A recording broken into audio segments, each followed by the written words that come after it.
വർഷങ്ങളായുള്ള സേവന പാരമ്പര്യവുമായി Mani sons super market Ottupara. ഉപ്പുതൊട്ട് കർപ്പൂരം വരെയുള്ള പലചരക്ക് വ്യഞ്ജനങ്ങൾ ആവശ്യാനുസരണം തിരഞ്ഞെടുക്കാൻ Mani sons super market. Branded അരികൾ, പ്രമുഖ കമ്പനികളുടെ ബിരിയാണി അരികൾ, ബ്രാൻഡഡ് കറി പൗഡറുകൾ, സ്പൈസസ്, ഡ്രൈ ഫ്രൂട്ട്സ്, എസൻസ് എന്നിവയും സ്റ്റീൽ, അലുമിനിയം, പ്ലാസ്റ്റിക് തുടങ്ങിയ ഹോം അപ്ലയൻസിന്റെ വിപുലമായ ശേഖരം. വ്യാപാരികൾക്കായി ഹോൾസെയിൽ സംവിധാനം. എല്ലാവിധ പലചരക്ക് സാധനങ്ങളും ഒരു കുടക്കീഴിലൊരുക്കി നിങ്ങളെ സ്വാഗതം ചെയ്യുന്നു. മാണി സൺസ് ജില്ലാ ആശുപത്രിക്ക് സമീപം ഓട്ടുപാറ, വടക്കാഞ്ചേരി. Phone number 9072303443 8078417443.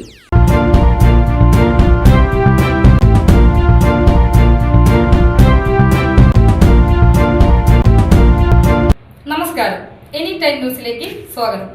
ഞാൻ നിബി രാജേഷ്. സുരേഷ് ഗോപി വിഷയത്തിൽ കൂടുതൽ പ്രതികരിക്കാതെ BJP സംസ്ഥാന അധ്യക്ഷൻ കെ സുരേന്ദ്രൻ. പാർട്ടി നിലപാട് പറഞ്ഞ ശേഷം പിന്നീട് സുരേഷ് ഗോപി സംസാരിച്ചിട്ടില്ല.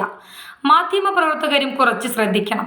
ഇവിടെ സുരേഷ് ഗോപി വിഷയമല്ല ചർച്ചയാകേണ്ടത്, സർക്കാരിനെതിരായ കാര്യങ്ങളാണ് ഒരുമിച്ച് നിന്ന് ചർച്ച ചെയ്യേണ്ടതെന്നും അദ്ദേഹം പറഞ്ഞു. ഹേമ കമ്മിറ്റി റിപ്പോർട്ടിൽ പറഞ്ഞ കാര്യങ്ങൾ ജനങ്ങളോട് തുറന്നു പറയാൻ സർക്കാർ തയ്യാറാകണം. പ്രത്യേക അന്വേഷണ സംഘം എന്നത് കണ്ണിൽ പൊടിയിടാനുള്ള തന്ത്രം മാത്രമായി മാറുന്നു. മുകേഷിനെ നിലനിർത്തിക്കൊണ്ട് സിനിമാ രംഗത്തെ അനാശാസ്ത്രം പ്രവണതകൾ പരിഹരിക്കാൻ കഴിയുമെന്നത് മഹാ തെറ്റാണ്. മുകേഷിനെ അറസ്റ്റ് ചെയ്ത് നടപടിയെടുക്കണമെന്നും അയാളെ വെച്ച് കോൺക്ലേവ് നടത്താനുള്ള തീരുമാനം ലജ്ജാകരമാണെന്നും കെ സുരേന്ദ്രൻ പറഞ്ഞു. സർക്കാരിന് ഹേമ കമ്മിറ്റി റിപ്പോർട്ടിലെ ഗുരുതരമായ വിഷയങ്ങളിൽ നടപടിയെടുക്കാൻ ആത്മാർത്ഥത ഇല്ല. സാംസ്കാരിക മന്ത്രിയുടെ പ്രസ്താവനകളിൽ നിന്നും അത് വളരെ വ്യക്തമാണ്. കുറ്റം ചെയ്തവർ രക്ഷപ്പെടില്ലെന്ന പതിവ് വർത്തമാനം മാത്രമാണ് മുഖ്യമന്ത്രിയുടെ ഭാഗത്തു നിന്നും ഉണ്ടായതെന്നും നടപടിയിൽ ഒരു ആത്മാർത്ഥതയും ഇല്ലെന്നും അദ്ദേഹം കുറ്റപ്പെടുത്തി. അതേസമയം സുരേഷ് ഗോപിക്കെതിരെ BJP സംസ്ഥാന നേതൃത്വം രംഗത്ത്. ഹേമ കമ്മിറ്റി അടക്കമുള്ള വിഷയങ്ങളിൽ സുരേഷ് ഗോപിയുടെ നിലപാട് പാർട്ടിയെ പ്രതിരോധത്തിലാക്കിയെന്നാണ് വിലയിരുത്തൽ. മുകേഷിനെ പിന്തുണച്ചതും മാധ്യമപ്രവർത്തകർക്കെതിരായ കയ്യേറ്റവും അവമതിപ്പുണ്ടാക്കി. സുരേഷ് ഗോപിക്കെതിരെ ദേശീയ നേതൃത്വത്തിന് പരാതി നൽകാൻ നീക്കവുമുണ്ട്. News desk, any time news.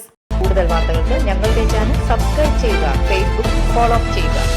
വാർത്തകൾ വേഗത്തിലറിയാൻ എനി ടൈം ന്യൂസ്.